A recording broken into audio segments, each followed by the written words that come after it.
시계가 새벽 1시를 가리킬 때 강민우는 편의점 유니폼을 벗었습니다. 오늘도 8시간 동안 계산대 앞에 서 있었죠. 발바닥이 욱신거렸지만 익숙한 통증이었습니다. 아르바이트를 시작한 지 2년, 이제 이 고통도 일상이 되었어요. 민우는 낡은 백팩을 메고 편의점 문을 나섰습니다. 5월의 새벽 공기는 서늘했습니다. 민우가 사는 원룸까지는 걸어서 15분 거리였죠. 골목길을 지나는 것이 지름길이었지만 가로등이 적어 늘 조금 무서웠어요. 하지만 민우는 피곤함에 그런 것쯤은 신경 쓰지 않았습니다. 내일 오전 9시에는 또 학교 강의가 있었으니까요. 골목 입구에 들어섰을 때였습니다. 으윽! 둔탁한 소리와 함께 누군가의 신음이 들렸어요. 민우는 발걸음을 멈췄습니다. 심장이 빠르게 뛰기 시작했죠. 골목 안쪽으로 50m쯤 들어가자 민우는 그 장면을 목격했습니다. 5명의 남자들이 한 사람을 둘러싸고 있었어요. 검은 가죽 점퍼를 입은 그들의 손에는 강목과 쇠파이프가 들려 있었습니다. 바닥에 쓰러진 중년 남성은 얼굴에서 피가 흐르고 있었죠. 이 XXXE, 감히 우리 형님 돈을 안 갚아? 그중 한 명이 강목을 휘둘렀습니다. 민우의 손이 떨렸습니다. 아버지가 돌아가신 그날의 기억이 떠올랐어요. 15년 전 7살 민우는 아버지가 쓰러져 있는 것을 봤었죠. 그날도 주변에는 아무도 없었습니다. 민우는 주머니에서 휴대폰을 꺼내 112에 전화를 걸었습니다. 여보세요, 신고합니다. 서대문구 충정로 3가 골목에서 폭행이. 민우의 목소리는 최대한 낮게, 하지만 또박또박 상황을 설명했어요. 전화를 끄는 민우는 깊게 숨을 들이마셨습니다. 그리고 골목 안쪽으로 달려들어갔죠. 거기 뭐 하는 겁니까? 민우의 외침에 5명의 남자들이 일제히 고개를 돌렸습니다. 야, 저 새끼 뭐야? 대학생인가? 꺼져, 죽기 싫으면. 하지만 민우는 멈추지 않았어요. 민우는 격투기를 배운 적이 없었습니다. 하지만 세계의 아르바이트를 병행하며 단련된 체력이 있었죠. 가장 가까이 있던 남자가 강목을 휘둘렀을 때 민우는 본능적으로 피했습니다. 그리고 남자의 옆구리를 잇는 힘껏 밀었어요. 남자는 균형을 잃고 쓰레기통에 부딪혔습니다. 이 새끼가 진짜. 다른 남자가 쇠파이프를 들고 달려들었죠. 민우는 백팩을 벗어 방패처럼 막았습니다. 파이프가 백팩에 꽂히는 순간 민우는 남자의 손목을 잡아당겼어요. 남자가 비틀거리자 민우는 그대로 밀어냈습니다. 2명을 제압하는 데 성공했죠.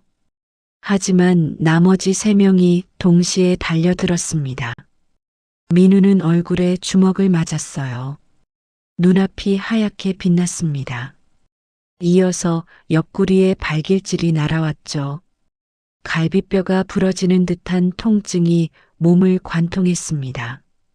민우는 바닥에 쓰러졌습니다. 발길질이 계속 이어졌어요. 등과 다리, 배에 차례로 가해지는 폭력. 민우는 고통 속에서도 이를 악물었습니다. 조금만 버티면. 그때였습니다. 삐용삐용. 멀리서 경찰차 사이렌 소리가 들려왔어요. 야, 경찰이다. 튀어. 남자들이 황급히 도망치기 시작했습니다.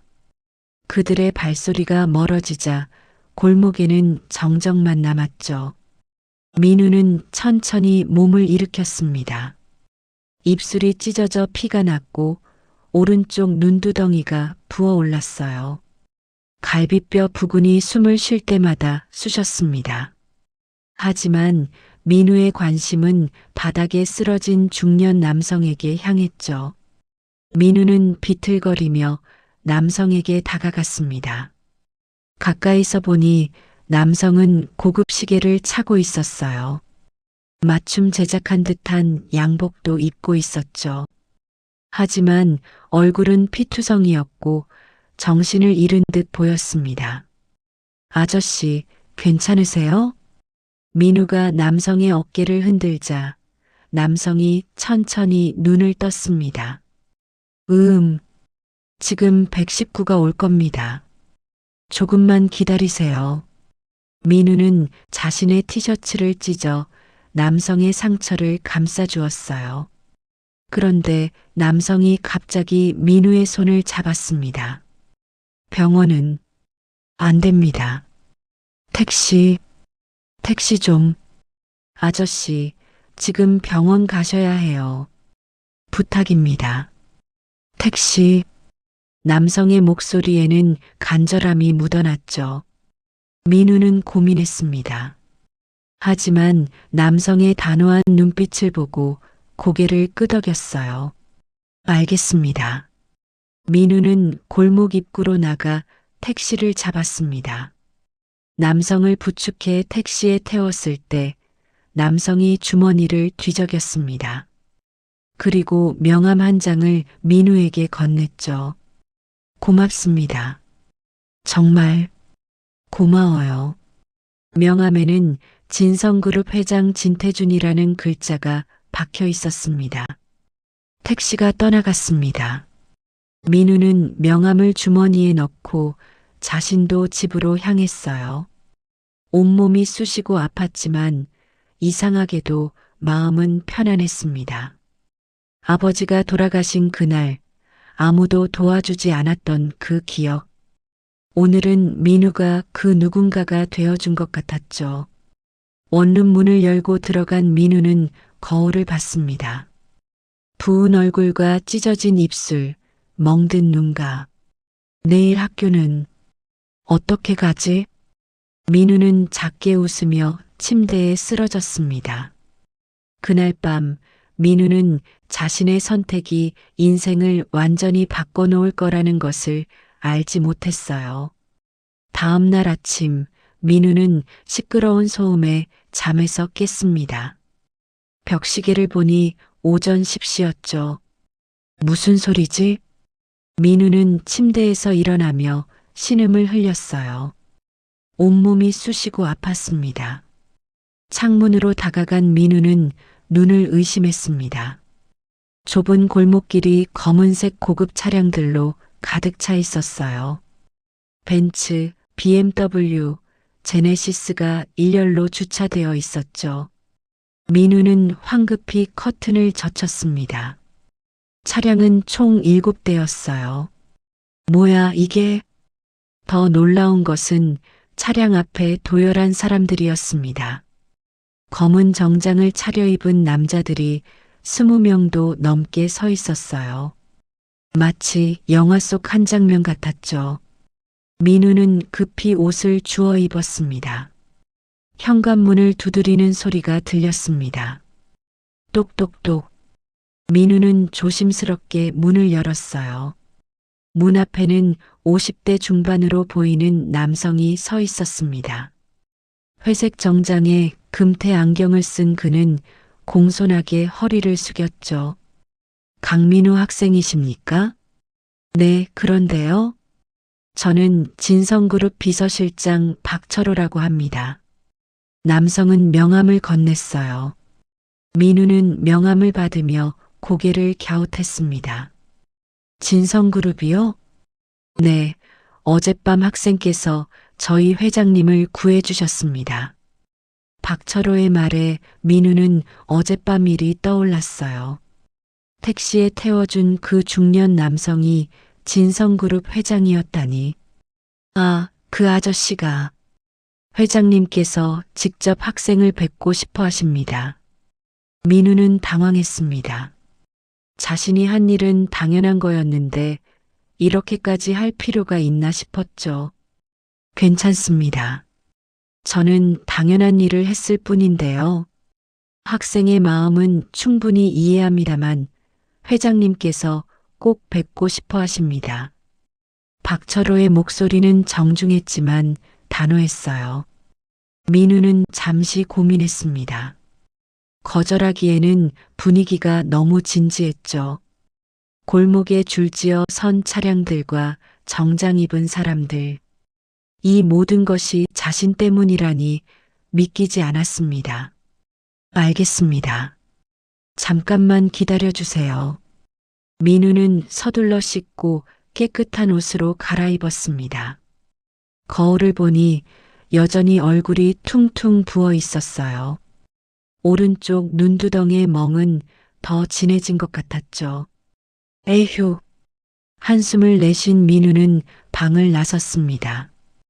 박철호가 차량 문을 열어주었습니다. 민우가 탄 차는 최신형 제네시스 G90이었어요. 가죽 시트는 부드러웠고 차 안은 고급 향수 냄새가 났죠. 민우는 평생 이런 차를 타본 적이 없었습니다. 차량 행렬이 움직이기 시작했습니다. 선두 차량이 천천히 골목을 빠져나가자 나머지 차량들도 따라갔어요. 민우는 창밖을 보며 이 상황이 현실인지 의심했습니다. 회장님 상태는 괜찮으신가요? 민우가 조심스럽게 물었죠. 걱정해 주셔서 감사합니다. 다행히 큰 부상은 없으셨습니다.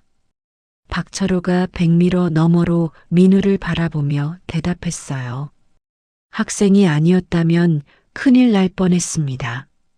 제가 한 건 별거 아니에요. 민우는 겸손하게 고개를 저었습니다. 차는 강남 방향으로 달렸습니다. 30분쯤 지나자 높은 빌딩이 즐비한 테헤란로에 도착했어요. 그중 가장 높은 건물 앞에서 차량들이 멈췄죠.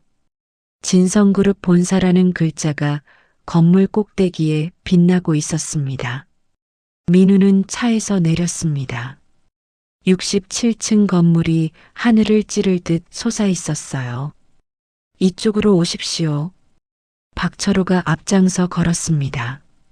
로비로 들어서자 대리석 바닥이 반짝였습니다. 직원들이 분주하게 오가고 있었죠.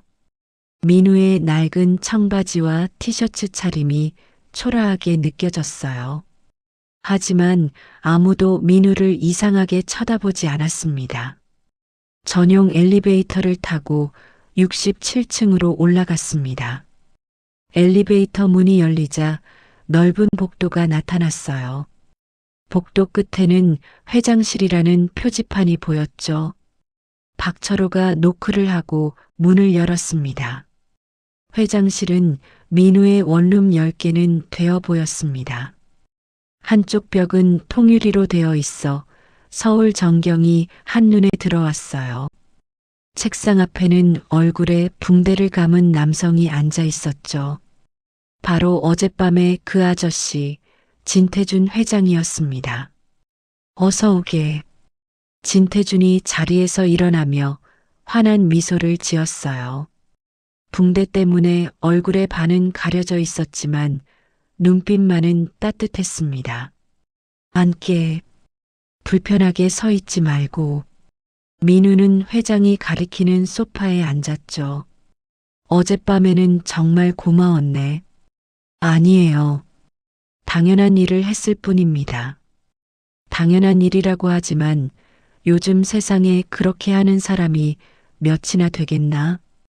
진태준의 목소리에는 진심이 담겨 있었어요. 회장은 책상 서랍을 열었습니다. 그리고 수표 한 장을 꺼내 민우에게 건넸죠. 자네가 원하는 게 뭔지 모르겠지만 일단 이것부터 받게. 민우는 수표를 보고 깜짝 놀랐습니다. 1억 원이라는 숫자가 적혀 있었어요. 이건 너무 큽니다. 민우는 황급히 손을 저었어요. 저는 돈 때문에 도운 게 아닙니다. 알고 있네. 하지만 내 마음을 받아주게. 진태준이 수표를 민우 쪽으로 더 밀었죠. 민우는 고개를 저었습니다. 정말 괜찮습니다. 저는 제가 해야 할 일을 했을 뿐이에요. 민우의 눈빛은 맑고 단호했어요. 돈이 아무리 많아도 자신의 행동을 거래로 만들고 싶지 않았죠. 진태준은 민우를 한참 바라봤습니다. 그리고 천천히 고개를 끄덕였어요. 알겠네. 자네 같은 젊은이는 처음 보는군. 회장은 수표를 다시 서랍에 넣었습니다. 하지만 이대로 보낼 순 없네. 진태준이 박철호를 불렀어요. 실장, 강민우 학생 연락처를 받아두게. 네, 회장님. 박철호가 수첩을 꺼내 민우의 번호를 적었습니다. 민우는 자리에서 일어났습니다. 그럼 저는 이만 가보겠습니다. 그래, 조심해서 가게. 그리고 진태준이 민우의 어깨를 가볍게 두드렸어요. 고맙네, 정말. 민우는 고개를 숙여 인사하고 회장실을 나왔습니다. 엘리베이터를 타고 내려오는 동안 민우는 생각했죠. 이상한 사람들이네. 그냥 고맙다고 하면 되는 건데. 하지만 회장의 진심 어린 눈빛은 기억에 남았습니다. 1층 로비에 내려온 민우는 빌딩 밖으로 나왔습니다. 박철호가 다시 차를 태워주겠다고 했지만 민우는 거절했어요. 괜찮습니다. 지하철 타고 갈게요. 민우는 가벼운 발걸음으로 지하철역을 향했습니다. 집으로 가는 지하철 안에서 민우는 창밖을 바라봤습니다. 어젯밤의 일이 마치 꿈만 같았어요. 하지만 몸의 통증이 그것이 현실이었음을 말해주고 있었죠. 이제 끝이겠지. 민우는 그렇게 생각했습니다. 하지만 그것은 시작에 불과했어요. 일주일이 흘렀습니다. 민우의 얼굴에 있던 멍은 많이 나아졌어요. 이제 겨우 화장으로 가릴 수 있을 정도였죠. 편의점 아르바이트도 다시 시작했고 학교 수업도 정상적으로 들었습니다. 그 사건은 이제 기억 속으로 사라지는 듯 했어요. 화요일 오전 민우는 경영학 강의를 듣고 있었습니다. 교수가 시장 경제에 대해 설명하는 중이었죠. 민우의 휴대폰이 진동했습니다. 한국대학교 학사팀이라는 발신자가 떴어요. 민우는 조용히 강의실을 나와 전화를 받았습니다. 여보세요? 강민우 학생이시죠? 학사팀입니다. 전화기 너머로 중년 여성의 목소리가 들렸어요. 지금 학사팀으로 급히 와주실 수 있나요? 무슨 일인데요? 민우는 불안한 마음이 들었죠. 전화로는 설명이 어렵습니다. 직접 오시면 말씀드리겠습니다. 알겠습니다. 지금 갈게요. 민우는 서둘러 행정관으로 향했습니다. 혹시 등록금 문제인가? 다음 학기 등록금을 아직 못 냈거든요. 학사팀에 도착하자 김영호 팀장이 민우를 맞았습니다. 50대 초반으로 보이는 그는 친절한 미소를 지었어요. 강민우 학생, 여기 앉으세요. 민우는 긴장한 채 의자에 앉았습니다. 좋은 소식입니다. 김영호 팀장이 서류를 꺼냈어요. 익명의 기부자가 학생의 등록금을 전액 지원하기로 했습니다. 네, 등록금을요? 민우는 귀를 의심했죠. 네, 졸업할 때까지 전액입니다. 그리고 매달 생활비 150만 원도 지원됩니다. 김영호 팀장이 서류를 민우 앞으로 밀었어요. 민우는 서류를 보며 손이 떨렸습니다. 진성장학재단이라는 이름이 적혀 있었죠. 이게 무슨... 민우는 말을 잇지 못했어요. 진성이라는 글자를 보는 순간 알았습니다. 진태준 회장이 한 일이라는 것을 왜 저를 선정하신 거죠? 기부자가 익명을 원하셨습니다. 김영호 팀장이 말했어요. 다만 학생의 정의로운 행동을 높이 샀다고 하더군요. 민우는 고개를 저었습니다. 이건 너무 과한 것 같았어요. 학사팀을 나온 민우는 멍하니 캠퍼스를 걸었습니다. 머릿속이 복잡했죠. 왜 이러시는 거지? 감사한 마음과 동시에 부담스러운 마음이 들었습니다. 오후 3시쯤 민우가 원룸에 도착했을 때였습니다. 집주인 박순덕 씨가 계단에서 민우를 기다리고 있었어요. 60대 할머니인 박순덕 씨는 평소 민우를 아꼈죠. 민우야. 아, 할머니. 무슨 일이세요? 이게 무슨 일이니? 박순덕 씨가 통장을 꺼냈어요. 1년치 월세가 한꺼번에 들어왔단다. 내가 복권이라도 당첨됐니? 민우는 통장을 보고 한숨을 쉬었습니다. 1200만 원이 일시불로 입금되어 있었죠. 아니에요, 할머니. 제가 입금한 게 아니에요. 그럼 누가? 박순덕 씨가 의아한 표정을 지었어요. 민우는 설명하기가 난처했습니다. 그냥 도움을 받은 거예요. 어머, 민우야. 내가 무슨 잘못된 일에 연루된 건 아니지? 박순덕 씨의 목소리에 걱정이 묻어났죠. 아니에요, 할머니. 걱정 마세요. 민우는 할머니를 안심시키고 방으로 들어갔습니다. 방에 들어선 민우는 침대에 털썩 주저앉았습니다. 등록금, 생활비, 월세까지 회장이 자신의 삶에 개입하고 있었어요.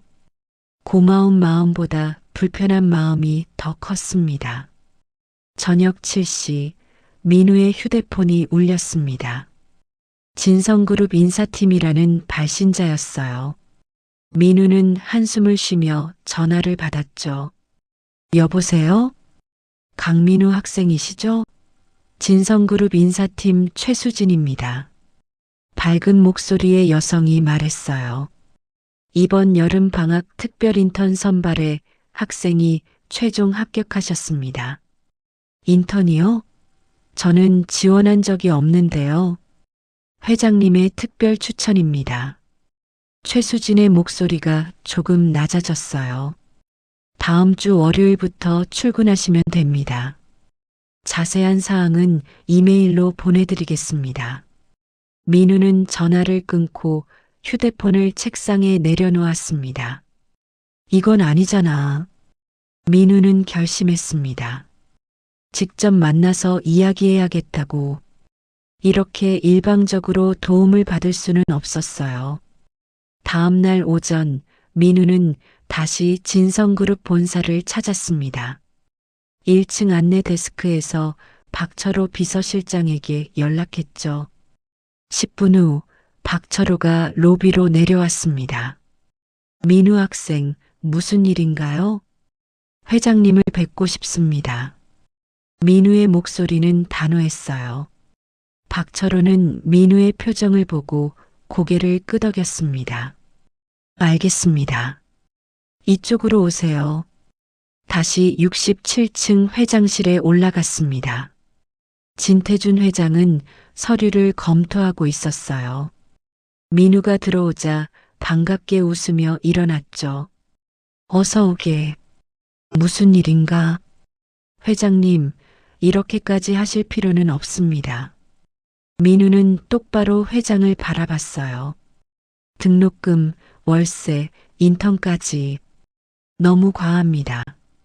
과하다니? 진태준이 고개를 갸웃했습니다. 제가 한 일은 그냥 당연한 일이었어요. 민우의 목소리가 떨렸어요. 이렇게 큰 대가를 받을 이유가 없습니다. 자네는 내 생명을 구했네.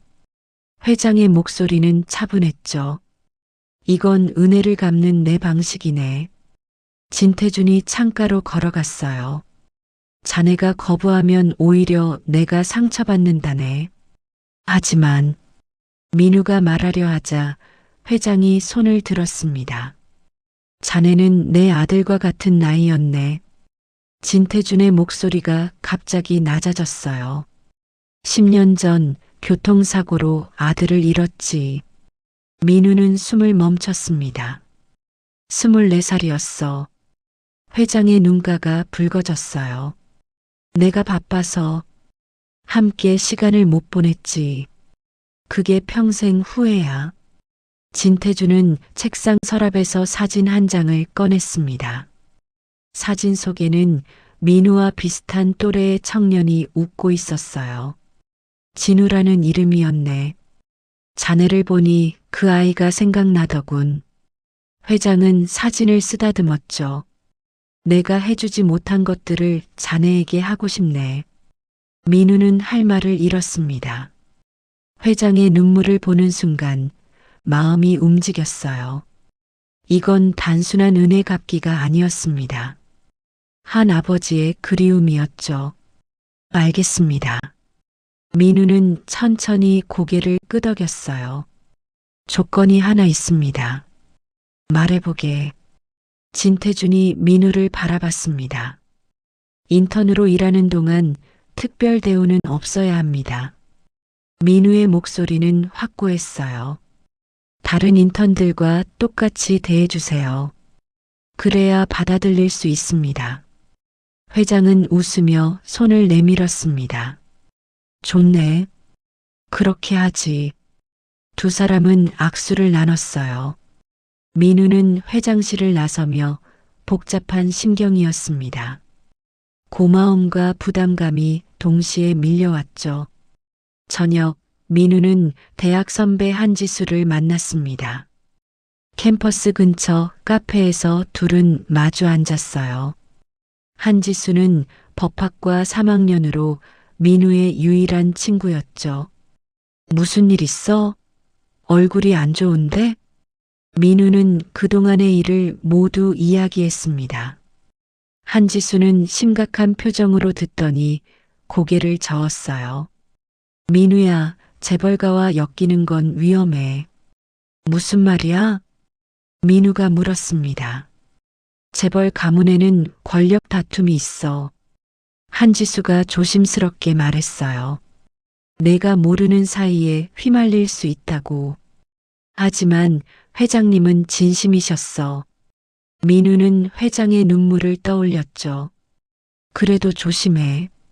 한지수가 민우의 손을 잡았어요. 무슨 일 있으면 꼭 나한테 연락해. 알았어. 고마워, 지수야. 민우는 작게 미소 지었습니다. 집으로 돌아가는 길, 민우는 밤하늘을 올려다봤습니다. 별이 총총히 빛나고 있었어요. 잘할 수 있겠지? 민우는 스스로에게 물었죠. 새로운 세계가 민우를 기다리고 있었습니다. 월요일 아침 8시 30분, 민우는 진성그룹 본사 로비에 섰습니다. 정장 차림의 직장인들이 바쁘게 오가고 있었어요. 민우도 처음으로 양복을 입었죠. 대학 입학식 때 입었던 검은색 양복이었습니다. 조금 작아진 것 같았지만 그럭저럭 괜찮아 보였어요. 인사팀에서 안내를 받아 42층 전략기획팀으로 올라갔습니다. 엘리베이터 문이 열리자 넓은 사무실이 펼쳐졌어요. 유리로 칸막이 된 공간마다 직원들이 업무에 집중하고 있었죠. 강민우 씨죠? 이쪽으로 오세요. 30대 초반의 여성 대리가 민우를 맞았습니다. 저는 전략기획팀 이수진 대리입니다. 이수진은 민우를 회의실로 안내했어요. 회의실 안에는 이미 5명의 인턴들이 앉아 있었죠. 모두 민우와 비슷한 나이로 보였습니다. 여기 앉으세요. 민우가 자리에 앉자 옆에 인턴이 인사를 건넸습니다. 안녕하세요. 연세대 경영학과 이준호입니다. 안녕하세요. 한국대 경영학과 강민우입니다. 다른 인턴들도 하나씩 자기소개를 했어요. 하지만 민우를 보는 시선이 묘하게 느껴졌습니다.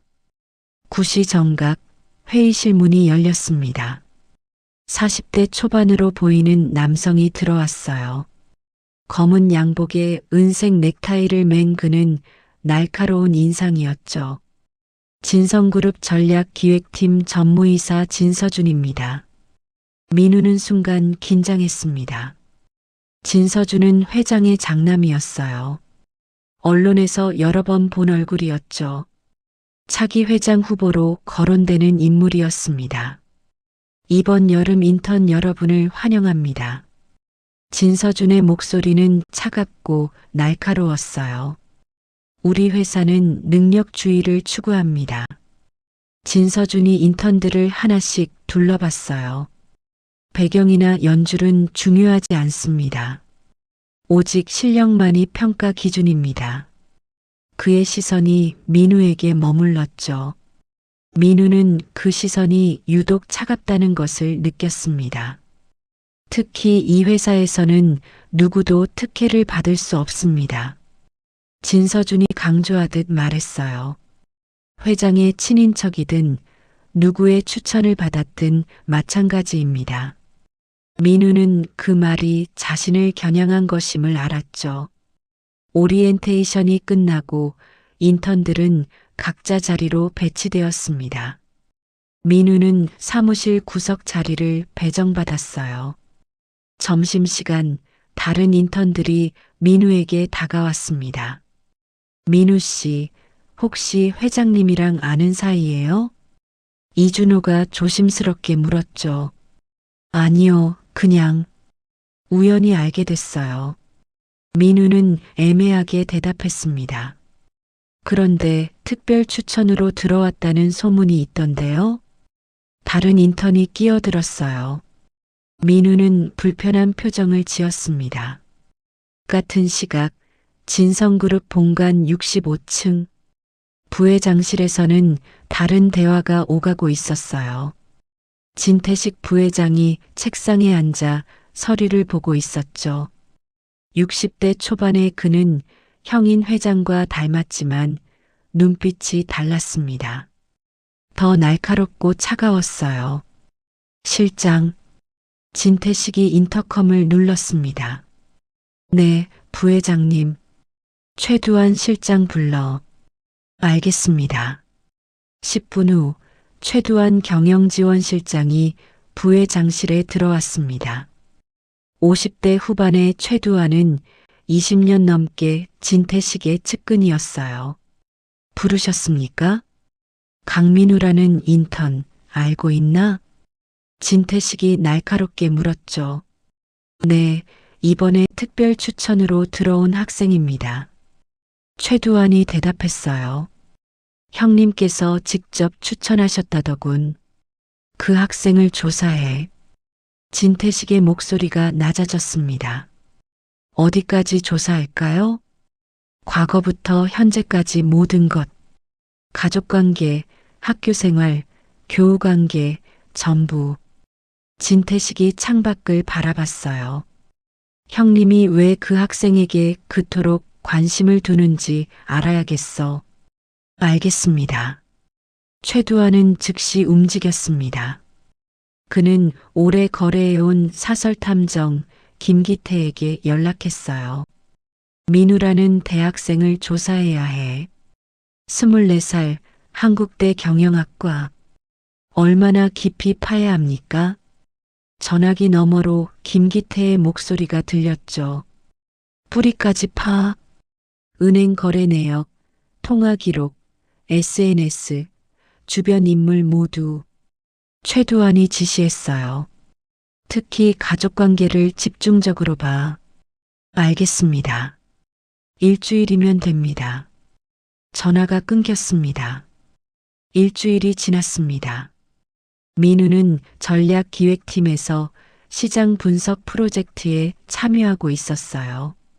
신유통 채널 개발에 관한 과제였죠. 민우는 밤늦게까지 자료를 조사하고 분석했습니다. 팀 회의 시간, 민우가 발표를 시작했습니다. 최근 지세대 소비 트렌드를 보면 온라인과 오프라인의 경계가 사라지고 있습니다. 민우는 준비한 자료를 화면에 띄웠어요. 이들은 SNS에서 제품을 발견하고 오프라인 매장에서 체험한 뒤 온라인으로 구매합니다. 팀원들이 집중해서 듣고 있었습니다. 그래서 제안하는 것은 팝업 스토어와 라이브 커머스의 결합입니다. 민우는 구체적인 사례들을 제시했어요. 발표가 끝나자 이수진 대리가 박수를 쳤죠. 좋은 아이디어네요. 실현 가능성도 높아 보이고요. 다른 팀원들도 민우의 제안에 긍정적이었습니다. 역시 회장님 눈에 들었을 만하네. 누군가 작게 중얼거렸어요. 민우는 그 말이 불편했지만 내색하지 않았습니다. 며칠 후 진서준 전무가 민우의 보고서를 검토했습니다. 그는 보고서를 읽다가 눈썹을 찌푸렸어요. 이거 어디서 본 내용 같은데? 진서준은 인터넷을 검색하기 시작했죠. 1시간 후 진서준은 인사팀에 전화를 걸었습니다. 강민우 인터넷 보고서에 표절 의혹이 있어. 조사해. 네. 표절이요? 인사팀장 김상현이 놀란 목소리로 물었어요. 이 아이디어는 작년 해외 사례와 유사해. 진서준이 차갑게 말했어요. 징계위원회에 회부하도록. 알겠습니다.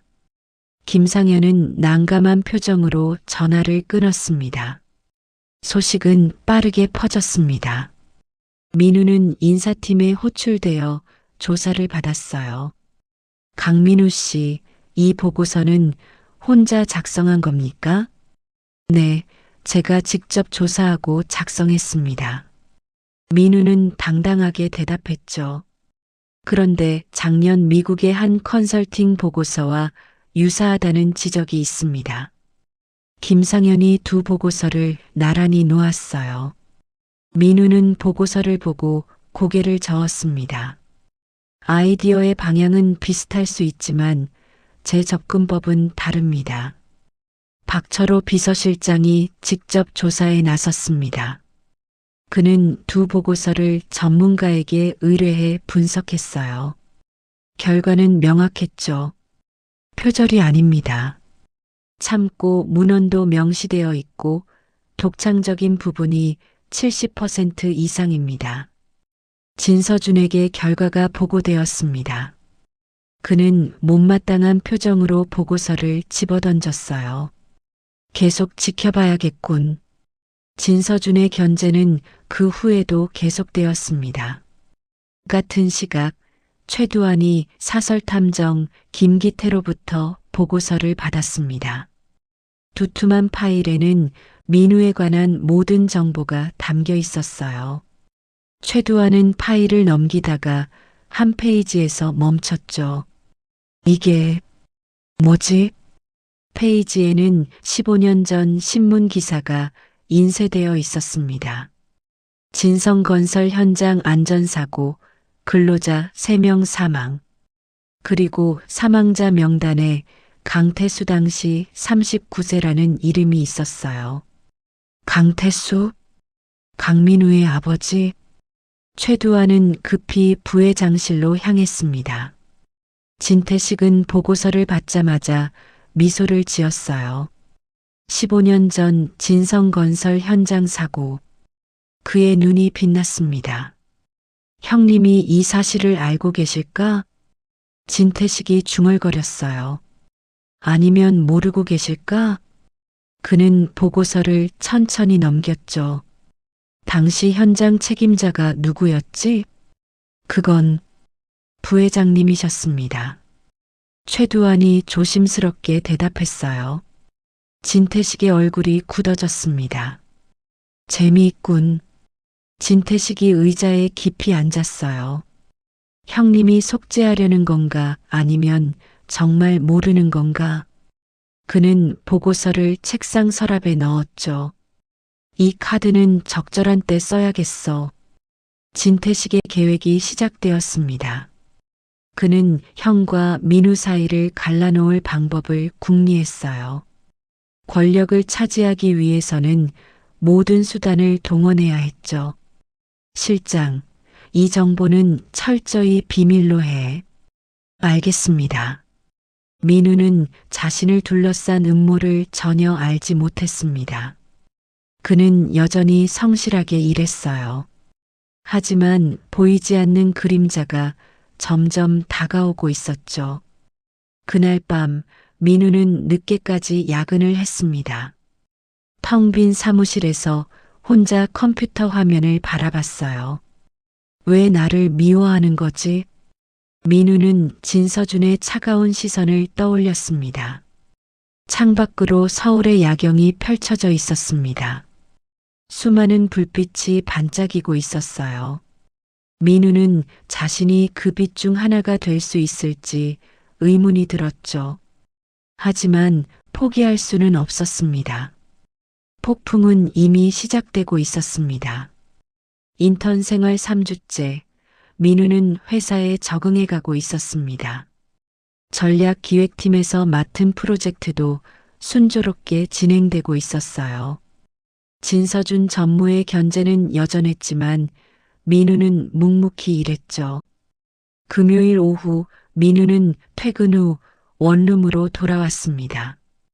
우편함에 두툼한 봉투 하나가 들어 있었어요. 발신인 란은 비어 있었습니다. 민우는 이상하다고 생각하며 봉투를 열었어요. 안에는 오래된 서류들과 신문 스크랩이 가득했죠. 첫 장에는 15년 전 신문 기사가 있었습니다.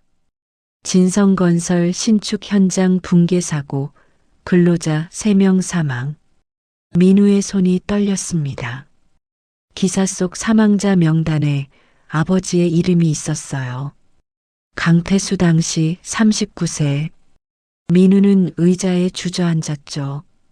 다음 장을 넘기는 손이 떨렸습니다. 두 번째 장은 내부 문서였습니다. 진성건설 안전관리 예산 삭감 내역이 상세히 기록되어 있었어요. 안전장비 구매 비용 30% 감축. 안전교육 프로그램 취소. 문서 하단에는 결제자 이름이 적혀 있었죠. 진태식 부사장현 부회장. 민우는 숨이 막혔습니다. 다음 문서는 사고 후 작성된 은폐 지침서였어요. 언론 대응 최소화. 법적 배상금은 최저액으로 책정. 유족과의 합의 신속 처리. 민우의 눈에서 눈물이 흘러내렸습니다. 마지막 장에는 손글씨 메모가 붙어 있었습니다. 진실을 알 권리가 있습니다. 민우는 서류를 움켜쥐었어요. 온몸이 떨렸죠. 아버지의 죽음이 사고가 아니라 누군가의 탐욕 때문이었다니. 민우는 소파에 앉아 한참을 울었습니다. 어린 시절 아버지를 잃은 그날이 떠올랐어요. 어머니가 통곡하던 모습, 장례식장의 냄새, 관 속의 아버지. 아버지. 민우는 서류를 가슴에 안았죠. 1시간 후 민우는 결심했습니다. 진태준 회장에게 직접 물어봐야 했어요. 회장이 이 사실을 알고 있었는지 아니면 모르고 있었는지.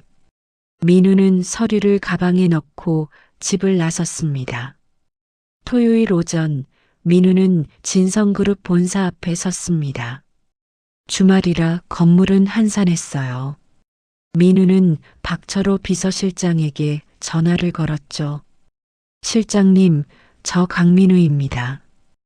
회장님을 꼭 뵙고 싶습니다. 지금 급한 일인가요? 네, 아주 급합니다. 민우의 목소리가 떨렸어요. 박철호는 민우의 다급함을 느꼈습니다. 알겠습니다. 30분 후에 회장실로 오세요. 감사합니다. 민우는 로비에서 30분을 기다렸습니다. 시간이 너무 천천히 흐르는 것 같았어요. 마침내 박철호가 로비로 내려왔죠. 민우 학생, 이쪽으로 오세요. 둘은 말없이 엘리베이터를 탔습니다. 67층 회장실 문이 열렸습니다. 진태준 회장은 평소와 다름없이 온화한 미소를 지었어요. 주말인데 무슨 일인가? 하지만 민우의 표정을 보고 회장의 미소가 사라졌죠. 안께 무슨 일이 있나? 민우는 가방에서 서류 뭉치를 꺼냈습니다. 그리고 회장 앞 책상에 내려놓았어요. 이게 무엇입니까? 민우의 목소리는 차갑게 가라앉아 있었죠. 진태준은 서류를 집어들었습니다. 첫 페이지를 보는 순간 회장의 얼굴이 굳어졌습니다. 그는 천천히 다음 장을 넘겼어요.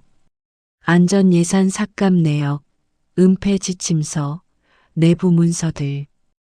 회장의 손이 미세하게 떨렸죠. 이걸 어디서? 익명으로 우편함에 들어 있었습니다. 민우가 말했어요. 제 아버지가 진성건설 현장에서 돌아가셨다는 건 알고 계셨습니까? 진태준은 고개를 끄덕였습니다. 알고 있었네. 민우는 주먹을 불끈 쥐었습니다. 알고 계셨다고요? 그래, 처음부터 알고 있었어. 회장의 목소리도 낮아졌어요. 그래서 더 자네를 도우려 했던 거야. 도우려고요? 민우가 비웃듯 말했어요. 죄책감 때문이었군요. 제 아버지를 죽인 회사의 회장이니까. 민우 학생, 진정하고 내 이야기를 들어보게. 진태준이 자리에서 일어났죠. 회장은 창가로 걸어갔습니다. 15년 전 그 사고는 내 인생 최대의 후회야. 그의 목소리에 깊은 슬픔이 묻어났어요.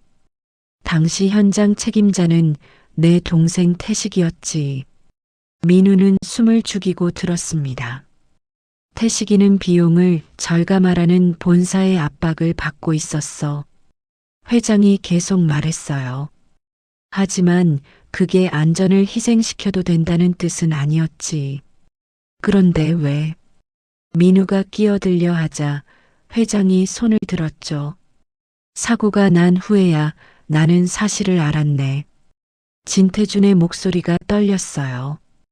태식이가 안전 예산을 임의로 삭감했다는 것을, 그리고 사고를 축소하려 했다는 것을. 회장은 주먹으로 유리창을 쳤습니다. 나는 태식과 크게 다퉜어. 모든 걸 밝히고 제대로 보상하자고 했지. 하지만 태식이는 회사 이미지와 주가를 걱정했어.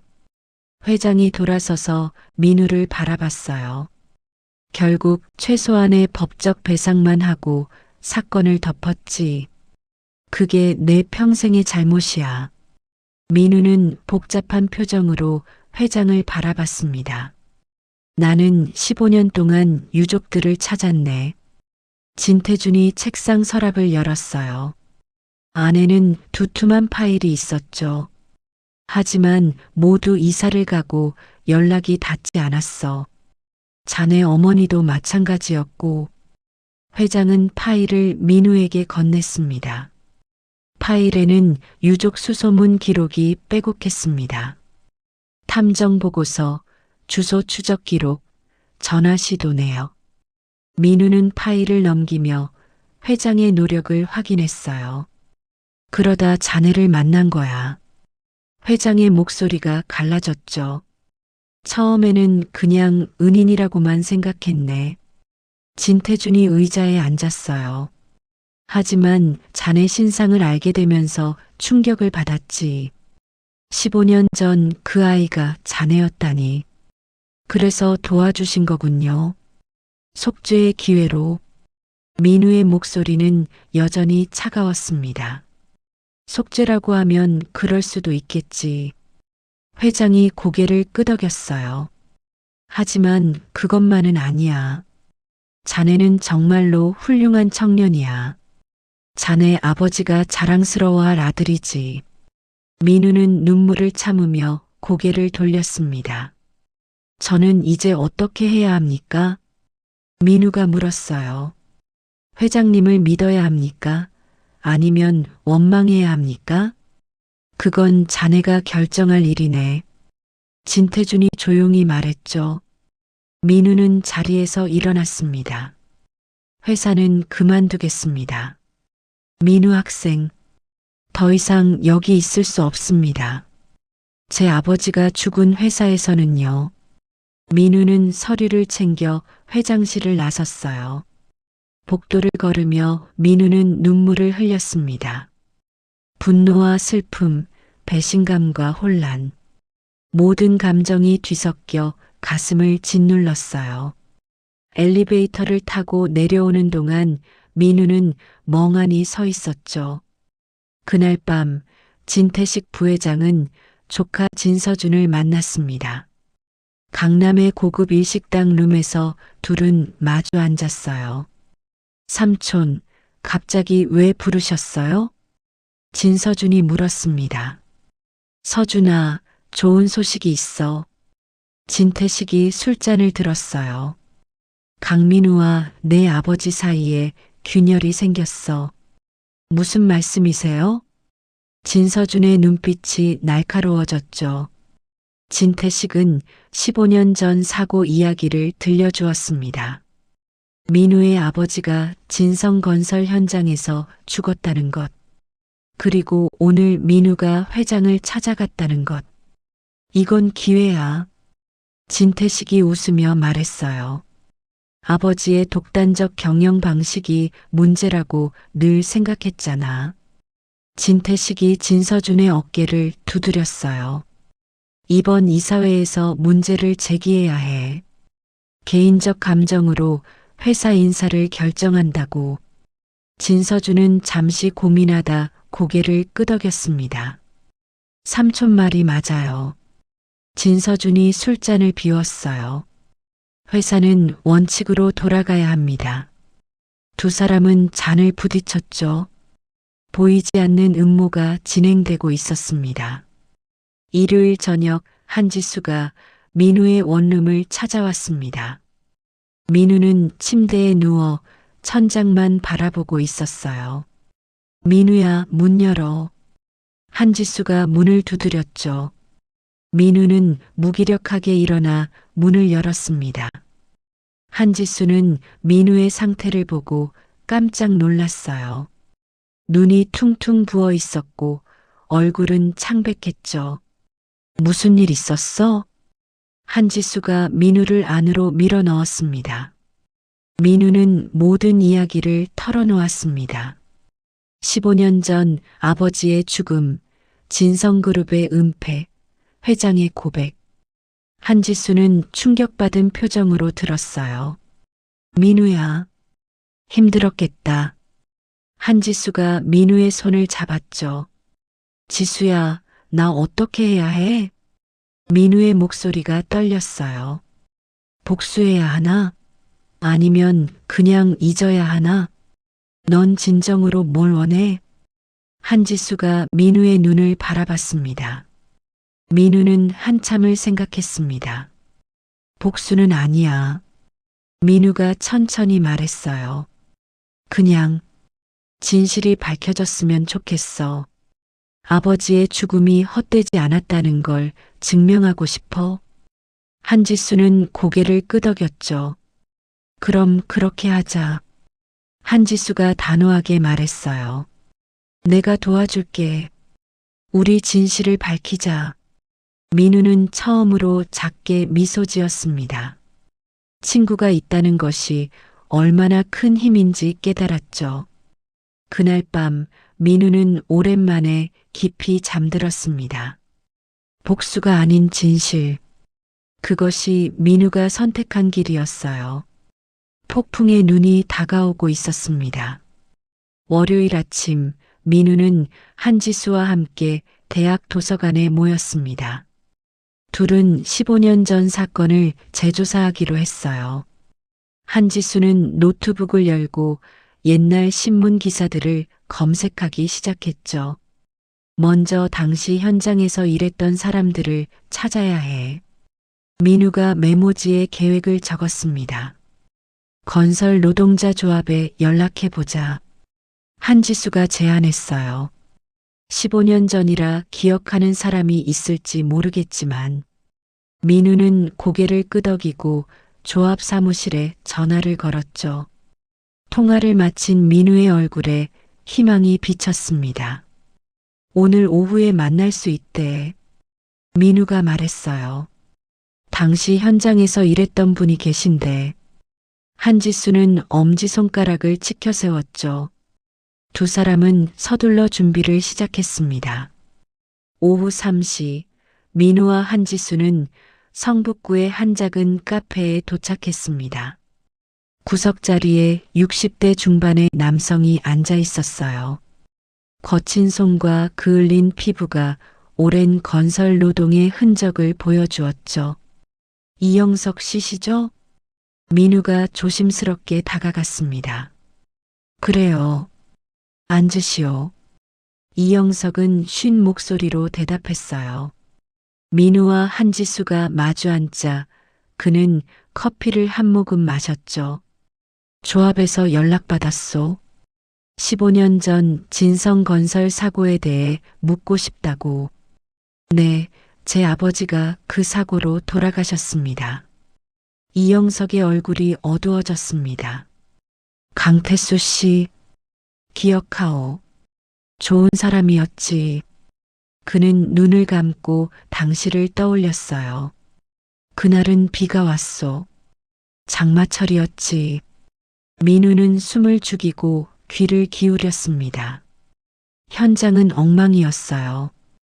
이영석이 말을 이었어요. 안전장비가 부족했고 비계도 제대로 고정되지 않았소. 왜 그랬습니까? 한지수가 물었죠. 한 달 전에 본사에서 지시가 내려왔소. 이영석의 목소리에 분노가 묻어났어요. 안전 예산을 30% 줄이라고. 안전모, 안전벨트, 추락방지망 모두 줄였지. 민우는 주먹을 불끈 쥐었습니다. 누가 그런 지시를 내렸습니까? 진태식 부사장이었소. 이영석이 단호하게 말했어요. 현장 소장이 항의했지만 소용없었어. 비용을 줄이라는 게 본사 방침이라고 했소. 민우는 메모를 하며 물었습니다. 다른 분들도 이 사실을 알고 계십니까? 몇 분은 알고 있소. 이영석이 고개를 끄덕였어요. 하지만 대부분 겁을 먹었지. 진성그룹 같은 대기업을 상대할 수 없다고 생각했소. 연락처를 알려주실 수 있으십니까? 한지수가 노트를 꺼냈죠. 이영석은 3명의 연락처를 적어주었습니다. 조심하시오. 재벌들은 무섭소. 그의 목소리에 걱정이 담겨 있었어요. 민우는 고개를 숙여 인사했습니다. 감사합니다. 큰 도움이 되었습니다. 이후 일주일 동안 민우와 한지수는 당시 노동자들을 만났습니다. 모두가 비슷한 증언을 했어요. 안전예산 삭감, 부실한 안전관리, 진태식의 압박. 민우는 모든 증언을 녹음하고 문서로 정리했죠.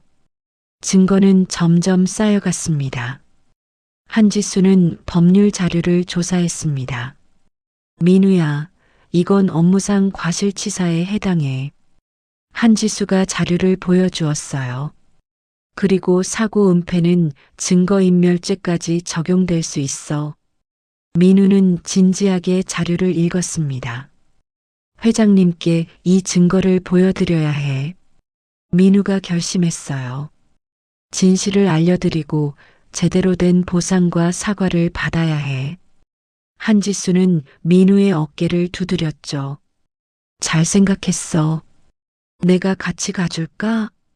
아니, 혼자 가는 게 나을 것 같아. 민우가 고개를 저었어요. 이건 내가 해야 할 일이야. 다음 날 민우는 다시 진성그룹을 찾았습니다. 박철호 비서실장은 민우를 보고 놀란 표정을 지었습니다. 민우 학생, 그만둔다고 하지 않았나요? 회장님을 뵙고 싶습니다. 민우의 눈빛은 이전보다 더 단호했어요. 박철호는 잠시 망설이다 고개를 끄덕였죠. 회장실에 들어선 민우를 보고 진태준이 놀랐습니다. 민우 학생, 다시 온 건가? 회장님, 제가 조사한 내용을 보여드리고 싶습니다. 민우는 준비한 파일을 책상에 올려놓았어요. 진태준은 파일을 펼쳤습니다. 증언 녹취록, 안전예산 삭감 증거, 진태식의 지시 내용. 모든 것이 상세하게 정리되어 있었죠. 회장의 얼굴이 점점 굳어갔습니다. 이걸 어떻게... 당시 현장에 계셨던 분들을 직접 만났습니다. 민우가 차분하게 말했어요. 모두가 같은 이야기를 했습니다. 진태식 부회장이 안전을 무시했다고. 진태준은 파일을 덮고 깊은 한숨을 내쉬었죠. 민우 학생, 미안하네. 회장의 목소리가 떨렸어요. 내가 동생을 감싸려 했던 게 잘못이었어.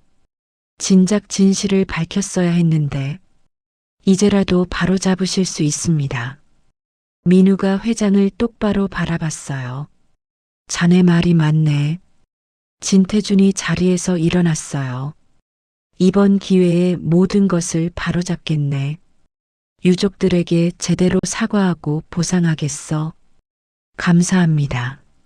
민우는 처음으로 회장에게 진심으로 고개를 숙였습니다. 그날 밤 진태식 부회장은 긴급 전화를 받았습니다. 회장실 근처에 심어둔 내부 정보원으로부터였어요. 부회장님, 큰일 났습니다. 회장님이 15년 전 사고를 다시 조사하고 계십니다. 진태식의 얼굴이 창백해졌죠. 뭐라고? 강민우가 증거를 가져왔다고 합니다. 증인들 증언까지 확보했답니다. 전화기 너머 목소리가 다급했어요. 진태식은 주먹으로 책상을 내리쳤습니다. 그 새끼가... 진태식은 즉시 최두환을 불렀습니다. 실장, 내일 당장 이사회를 소집해. 이사회요? 무슨 일이십니까? 최두환이 의아해했어요. 형님의 독단적 경영을 문제 삼을 거야. 진태식의 눈빛이 차갑게 식었어요. 개인적 감정으로 회사 인사를 결정하고 과거 사건을 덮으려 한다고 해. 알겠습니다. 최두환은 즉시 움직였죠. 이틀 후 진성그룹 본사 66층 대회의실 15명의 이사들이 타원형 테이블에 둘러앉았습니다. 진태준 회장이 상석에 앉았고 진태식이 그 옆에 앉았어요. 진서준도 전무이사 자격으로 참석했죠. 긴장감이 회의실을 가득 채웠습니다. 오늘 긴급 이사회를 소집한 이유를 말씀드리겠습니다. 진태식이 먼저 입을 열었어요. 회장님의 최근 경영 방식에 문제가 있다고 판단됩니다. 이사들이 술렁이기 시작했죠. 개인적 감정으로 인사를 결정하고 계십니다. 진태식이 서류를 돌렸어요. 강민우라는 인턴을 특별 채용하고 파격적으로 지원했습니다. 그뿐만 아닙니다. 진서준이 거들었어요. 최근 회장님의 건강 상태도 우려됩니다. 진서준이 다른 서류를 제시했어요. 합리적 판단이 어려우신 것 같습니다. 이사들의 눈빛이 흔들리기 시작했죠. 진태준은 조용히 그들의 말을 들었습니다. 그리고 천천히 입을 열었어요. 다 끝났나? 회장의 목소리는 차분했지만 위압감이 있었습니다. 회의실이 순식간에 조용해졌죠. 그럼 이제 내가 말하겠네.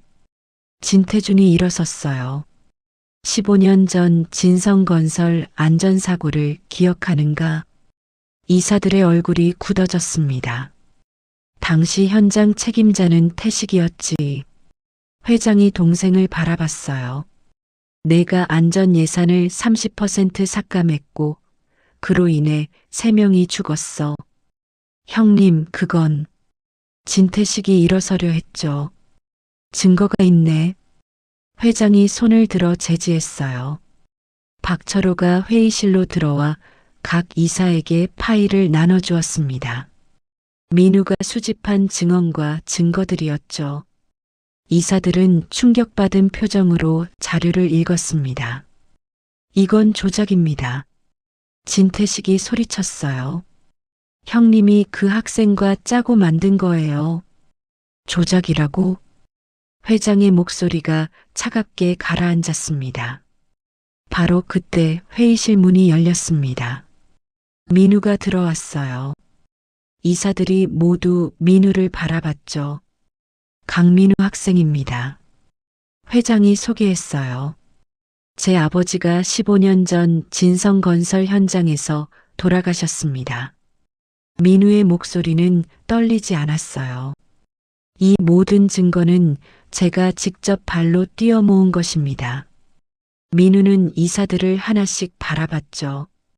당시 현장 노동자 5분의 증언을 확보했습니다. 민우가 녹음기를 켰어요. 이영석의 목소리가 회의실에 울려 퍼졌습니다. 진태식 부사장이 안전 예산을 줄이라고 지시했습니다. 이사들은 숨죽여 들었어요. 녹음이 끝나자 회의실은 침묵에 잠겼습니다. 진태식의 얼굴은 새하얗게 질려 있었어요. 진서준도 어떻게 반응해야 할지 몰라 하는 표정이었죠. 이제 투표하겠네. 회장이 선언했습니다. 진태식 부회장의 경영 일선 퇴출에 찬성하는 분은 손을 들어주시오. 1명, 2명, 3명. 결국 12명의 이사가 손을 들었어요. 압도적인 표차였습니다. 오늘부로 진태식 부회장은 모든 직책에서 해임됩니다. 회장의 선언이 떨어졌어요. 그리고 15년 전 사고 유족 전원에게 정식 사과와 추가 보상을 진행하겠습니다. 이사들이 고개를 끄덕였죠. 진태식은 비틀거리며 자리에서 일어났습니다. 그는 민우를 향해 독한 눈빛을 보냈어요. 내가 나가시죠, 부회장님. 박철호가 진태식의 팔을 잡았습니다. 회의실 문이 닫히고 진태식이 사라졌습니다. 진태준은 민우에게 다가와 어깨를 두드렸어요. 고맙네, 민우 학생. 자네가 내게 용기를 줬어. 민우는 고개를 숙여 인사했습니다. 회의가 끝난 후 민우는 회의실 창가에 섰습니다. 서울의 풍경이 한눈에 들어왔어요. 아버지, 이제 진실이 밝혀졌어요. 민우는 하늘을 바라보며 속삭였죠. 역전은 시작되었습니다. 이사회가 끝난 직후 진태식은 경호원들에게 둘러싸여 건물을 나갔습니다. 한때 권력의 중심에 있던 그는 이제 빈손이었어요. 65층 부회장실의 개인 물품들은 박스에 담겨 트럭에 실렸죠. 직원들은 그를 피해 고개를 돌렸습니다. 권력을 잃은 자의 초라한 퇴장이었어요. 진태식이 로비를 지나갈 때 민우와 마주쳤습니다. 그는 민우를 향해 독한 눈빛을 보냈어요. 이 모든 게 내 탓이야. 진태식의 목소리는 떨리고 있었죠. 내가 나를 이렇게 만들었어. 민우는 조용히 그를 바라봤습니다. 아니요, 부회장님. 당신 스스로 만드신 겁니다. 민우의 목소리는 차분했어요. 15년 전 그날 안전을 무시하셨을 때부터요. 진태식은 할 말을 잃고 비틀거리며 건물을 나갔죠. 회장실로 돌아온 진태준은 창가에 서 있었습니다. 진서준이 조심스럽게 문을 두드렸어요. 아버지. 진서준의 목소리는 평소와 달리 떨리고 있었습니다. 들어오너라. 진서준이 들어서자 회장은 돌아서지 않았습니다. 아들이 어떤 표정을 짓고 있을지 알았거든요. 아버지, 죄송합니다. 진서준이 고개를 숙였어요. 제가 삼촌 말에 속았습니다. 서준아. 진태준이 천천히 돌아섰어요. 내가 뭘 잘못했는지 아니? 진서준은 고개를 더 숙였죠. 삼촌을 믿고 아버지를 의심한 것입니다. 그것뿐이 아니야. 회장이 아들 앞으로 걸어왔어요. 넌 진실을 보려 하지 않았어. 강민우 학생이 특별 대우를 받는다고 질투했지. 진서준의 얼굴이 붉어졌습니다. 회장의 말이 전곡을 찔렀거든요. 사람을 볼 때 편견으로 보면 안 돼. 진태준이 아들의 어깨에 손을 얹었어요. 민우 학생을 봐라. 자신의 아버지를 죽인 회사였지만 복수가 아닌 진실을 택했어. 알겠습니다, 아버지. 진서준의 눈에 눈물이 맺혔죠. 넌 아직 젊어. 다시 배우면 돼. 회장이 아들을 안았어요. 민우 학생을 본받아라.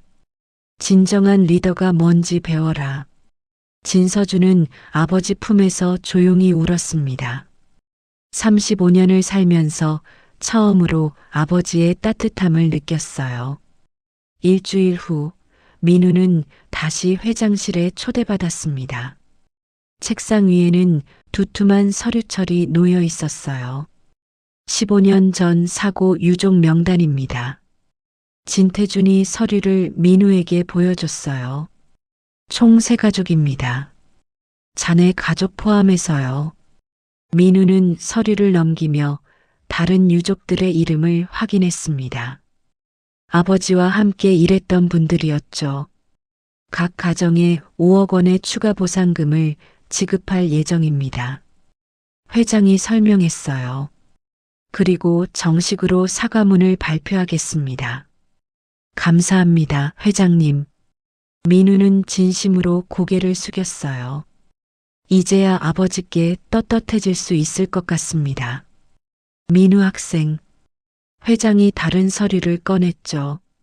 진성장학재단 이사직을 맡아주지 않겠나? 진태준이 제안했어요. 자네 같은 청년이 필요해. 진심으로 어려운 사람들을 도울 수 있는 사람 말이야. 민우는 잠시 생각했습니다. 시간을 주실 수 있으십니까? 물론이지. 회장이 미소를 지었어요. 천천히 생각해보게. 학업도 중요하니까. 네, 일단 졸업까지는 공부에 집중하고 싶습니다. 민우의 대답에 회장은 만족스럽게 고개를 끄덕였죠. 한 달이 흘렀습니다. 진성그룹 본사 회의실에서 특별 TF 발족식이 열렸어요. 건설 안전 및 노동자 권익 보호 태스크포스였습니다. 진태준 회장이 직접 주재하는 특별 조직이었죠. 15명의 임원과 전문가들이 참석했어요. 오늘부터 우리는 새로운 출발을 합니다. 회장이 선언했어요. 더 이상 15년 전 같은 비극이 반복되어서는 안 됩니다. 참석자들이 박수를 쳤죠. 특별히 소개할 사람이 있습니다. 회장이 손짓하자 민우가 일어섰어요. 강민우 학생입니다. 학생 자문위원으로 ETF에 참여하게 됐습니다. 민우는 정중하게 인사했습니다. 민우 학생은 현장 노동자들의 목소리를 우리에게 전달할 것입니다. 회장의 설명이 이어졌어요. 우리가 놓칠 수 있는 현실적인 문제들을 짚어줄 겁니다. 민우는 무거운 책임감을 느꼈죠. 회의가 끝난 후 민우는 현장 노동자 대표들을 만났습니다. 이영석 씨를 포함해 5명이 모였어요. 진성그룹이 정말 변하려는 건가? 한 노동자가 의심스럽게 물었죠. 네, 회장님은 진심이십니다. 민우가 확신 있게 대답했어요.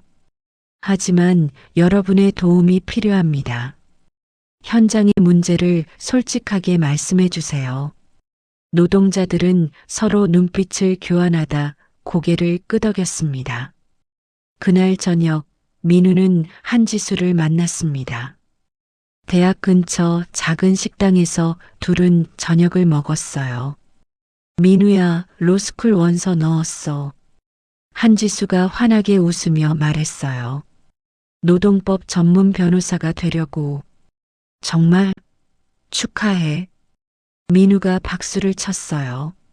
내가 있으면 더 많은 노동자들을 도울 수 있겠다. 우리 함께 세상을 바꿔보자. 한지수가 손을 내밀었죠. 민우는 그 손을 힘껏 잡았습니다.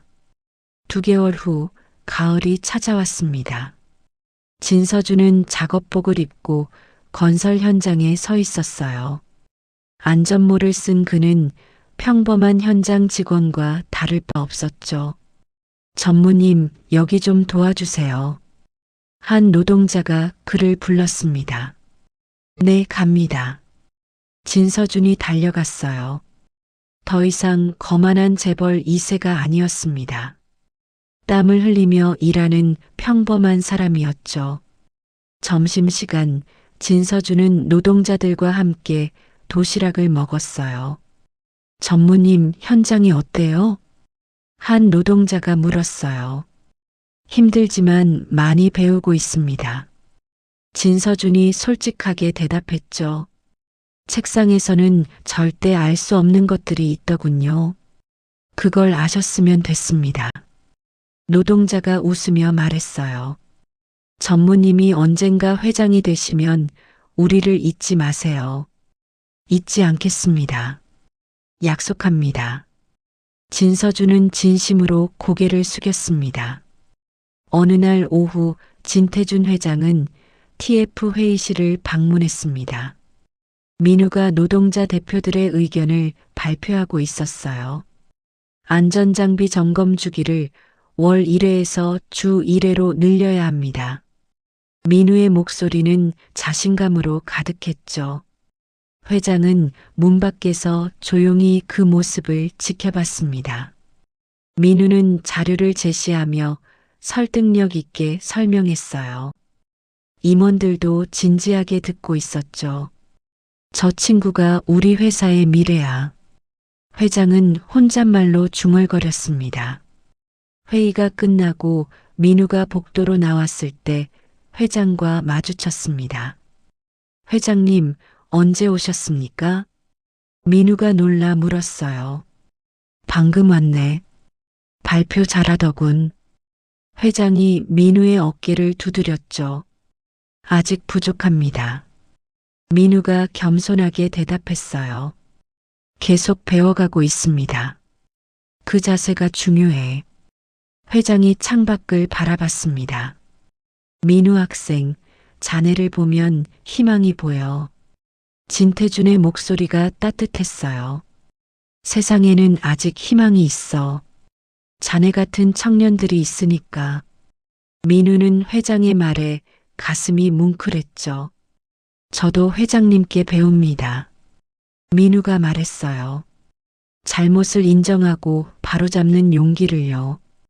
회장은 민우를 보며 미소 지었습니다. 두 사람은 말없이 창밖을 바라봤어요. 저녁 노을이 서울을 물들이고 있었습니다. 빌딩 숲 사이로 붉은 빛이 스며들었어요. 아름답죠? 민우가 말했습니다. 그래, 아름다워. 회장이 고개를 끄덕였죠. 내일도 이렇게 아름다운 하루가 되길 바라네. 진태준이 민우를 바라봤어요. 자네가 있어서 그럴 수 있을 것 같아. 최선을 다하겠습니다. 민우는 다짐하듯 대답했습니다. 그날 밤 회장실로 돌아온 진태준은 일기를 썼습니다.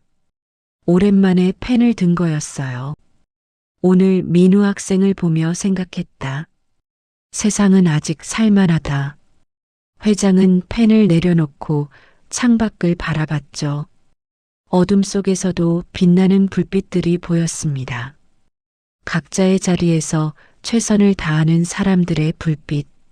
진우야, 내 또래 친구를 만났단다. 회장은 하늘을 향해 속삭였어요.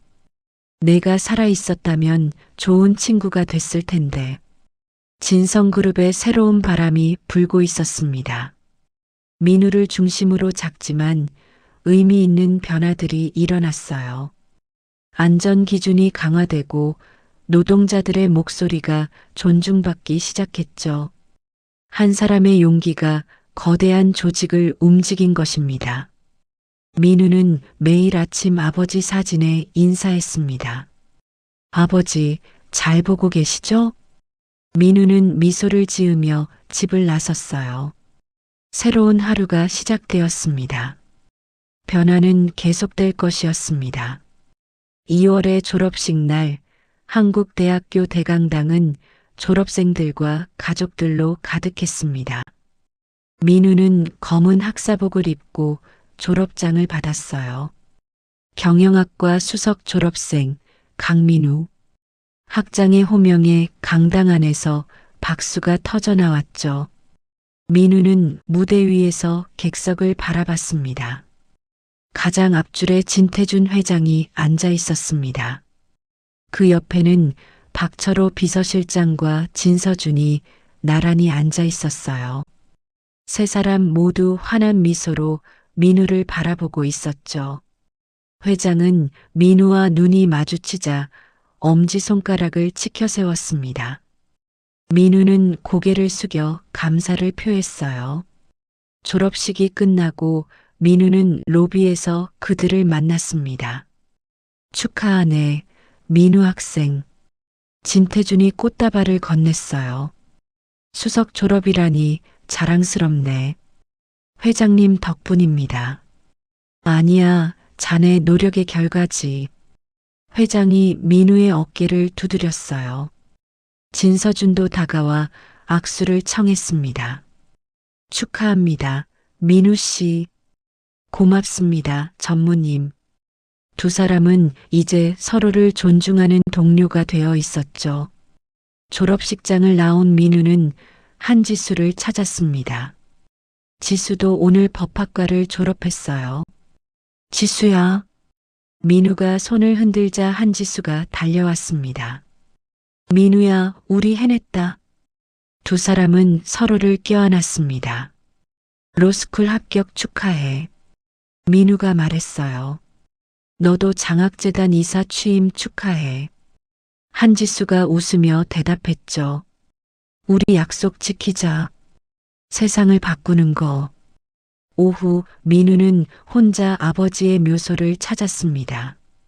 서울 근교의 작은 공원묘지였어요. 민우는 묘비 앞에 무릎을 꿇고 앉았습니다.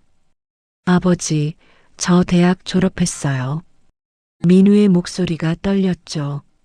수석으로 졸업했습니다. 민우는 졸업장을 꺼내 묘비에 기댔어요. 아버지가 자랑스러워 하실까요?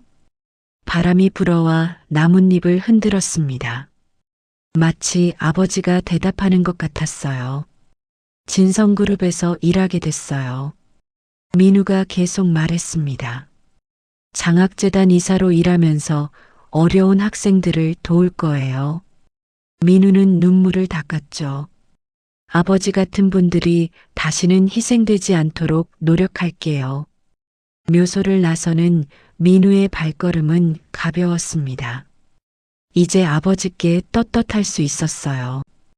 복수가 아닌 진실로 아버지의 억울함을 풀어드렸으니까요. 아버지 사랑합니다. 민우는 마지막 인사를 하고 돌아섰습니다. 일주일 후 진성장학재단 사무실. 민우의 첫 출근 날이었습니다. 재단 사무실은 진성그룹 본사 3층에 있었어요. 20명의 직원들이 민우를 반갑게 맞아주었죠. 강민우 이사님 환영합니다. 민우는 어색하게 웃었습니다. 이사님이라는 호칭이 아직 낯설었어요. 편하게 민우 씨라고 불러주세요. 그래도 이사님이신데요. 직원들이 웃으며 말했습니다. 첫 회의에서 민우는 새로운 제안을 했습니다. 경제적으로 어려운 청년들에게 무상교육을 제공하는 프로그램을 만들고 싶습니다. 민우가 준비한 자료를 보여줬어요. 학비뿐만 아니라 취업교육, 멘토링까지 지원하는 겁니다. 재단 이사들이 고개를 끄덕였습니다. 좋은 제안입니다. 한 이사가 말했어요. 예산은 어느 정도 생각하십니까? 연간 50억 원 정도면 200명을 지원할 수 있습니다. 민우의 설명은 구체적이었죠. 진태준 회장이 회의에 참석했습니다. 승인하겠네. 회장이 즉시 결정했어요. 이름은 희망의 사다리 프로그램으로 하자고. 민우는 감격스러운 표정으로 고개를 숙였습니다. 3월 어느 날 민우는 한지수로부터 전화를 받았습니다. 민우야, 로스쿨 오리엔테이션 끝났어. 지수의 목소리가 들떠 있었어요. 노동법 교수님이 정말 멋지시더라. 잘 됐다. 열심히 배워. 응. 그리고 말이야. 한지수가 잠시 머뭇거렸어요. 여름방학 때 진성재단에서 인턴해도 될까? 당연하지. 언제든지 환영이야. 민우가 기쁘게 대답했죠. 두 친구는 여전히 같은 꿈을 향해 걸어가고 있었습니다. 같은 달 서울중앙지방법원 형사법정. 진태식이 피고인석에 앉아 있었습니다. 업무상 과실치사, 증거인멸, 횡령 혐의였어요. 판사가 판결문을 읽기 시작했죠. 피고인 진태식에게 징역 5년을 선고한다. 방청석에는 15년 전 사고 유족들이 앉아 있었습니다. 민우도 그들 사이에 있었어요. 유족들은 눈물을 흘렸습니다. 늦었지만 정의가 실현된 순간이었죠. 진태식은 고개를 떨구고 법정을 나갔습니다. 4월, 봄이 찾아왔습니다. 진서준은 현장 경험 6개월을 마치고 본사로 돌아왔어요. 그는 이제 완전히 다른 사람이 되어 있었습니다. 첫 임원회의에서 진서준이 발표했죠. 앞으로 모든 현장 관리자는 3개월의 현장 근무를 의무화해야 합니다. 책상에서만 일하면 현장을 이해할 수 없습니다. 진서준의 목소리는 확신에 차 있었어요. 제가 직접 경험했으니까 압니다. 임원들이 박수를 쳤습니다. 회장은 만족스러운 미소를 지었죠. 5월 어느 저녁 민우는 퇴근길에 옛날 편의점을 지나갔습니다. 2년 전 자신이 아르바이트했던 곳이었어요. 편의점 앞 벤치에 노숙자 한 분이 앉아 계셨습니다. 그때 한 청년이 다가왔죠. 청년은 편의점에서 김밥과 따뜻한 음료를 사왔습니다. 할아버지, 드세요. 청년이 노숙자에게 건넸어요. 노숙자는 놀란 표정으로 청년을 바라봤죠. 고맙네, 젊은이. 민우는 그 장면을 조용히 지켜봤습니다. 가슴이 따뜻해졌어요. 작은 선행이 이어지고 있었죠. 민우는 청년에게 다가갔습니다. 학생. 민우가 청년을 불렀어요. 청년이 돌아서자 민우는 커피 한 잔을 건넸습니다. 좋은 일 하시네요. 이거 드세요. 아, 감사합니다. 청년이 환하게 웃었습니다. 제가 2년 전에 여기서 아르바이트 했어요. 민우가 말했어요. 그때 어떤 분을 도와드린 적이 있는데 그게 제 인생을 바꿨죠. 정말요? 청년이 호기심 어린 눈으로 물었습니다. 네. 작은 선행이 큰 변화를 만들 수 있어요. 민우가 명함을 건넸어요. 혹시 어려운 일 있으면 연락하세요. 청년은 명함을 받아들고 감사 인사를 했죠. 민우는 미소를 지으며 걸어갔습니다. 그날 저녁 진태준 회장은 67층 회장실에 혼자 남아 있었습니다. 책상 위에는 민우의 졸업사진이 액자에 담겨 있었어요. 회장은 사진을 들여다보며 생각에 잠겼죠. 참 대견한 친구야. 회장이 혼잣말로 중얼거렸습니다. 창밖으로 서울의 야경이 펼쳐져 있었습니다. 수백만 개의 불빛이 반짝이고 있었어요. 세상을 바꾸는 건 거창한 게 아니야. 회장이 창가에 섰습니다. 작은 선행에서 시작되는 거지. 진태준은 민우와 처음 만난 그날 밤을 떠올렸어요. 골목에서 자신을 구해준 청년. 그 청년이 이제 많은 사람들에게 희망이 되고 있었죠. 진우야. 회장은 하늘을 올려다봤어요. 내 친구 민우가 세상을 밝히고 있단다. 별이 총총히 빛나고 있었습니다. 회장의 눈에서 눈물이 흘러내렸죠. 민우는 집으로 가는 지하철 안에 앉아 있었습니다. 창밖으로 서울의 불빛들이 빠르게 지나갔어요. 아버지, 잘하고 있는 거죠? 민우는 속으로 물었습니다. 핸드폰 문자가 울렸습니다.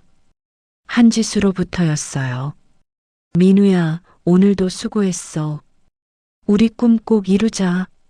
민우는 미소를 지으며 답장을 보냈습니다. 응, 꼭 이루자. 그날 밤 민우는 일기를 썼습니다. 오늘도 좋은 하루였다. 작은 선행이 누군가에게 이어지는 걸 봤다. 민우는 펜을 내려놓고 창밖을 바라봤어요. 별이 빛나는 밤하늘이었습니다. 내일도 최선을 다하자. 민우는 스스로에게 다짐했어요. 침대에 누운 민우는 평화로운 마음으로 잠이 들었죠. 꿈속에서 아버지가 미소 짓고 계셨습니다. 1년 전 골목에서 시작된 작은 용기.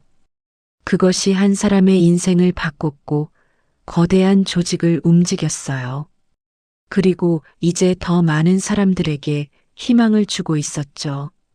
세상은 여전히 불완전했지만 조금씩 나아지고 있었습니다. 진성그룹 본사 옥상에 새로운 간판이 걸렸습니다. 안전이 최우선입니다. 그 아래 작은 글씨로 추가 문구가 있었어요. 우리는 기억합니다. 그리고 다시는 반복하지 않겠습니다. 민우의 이야기는 끝이 아니었습니다. 새로운 시작이었어요. 그리고 그 시작은 계속될 것이었습니다. 별이 빛나는 밤, 서울 어딘가에서 누군가는 또 다른 선행을 하고 있었죠. 그렇게 세상은 조금씩 밝아지고 있었습니다.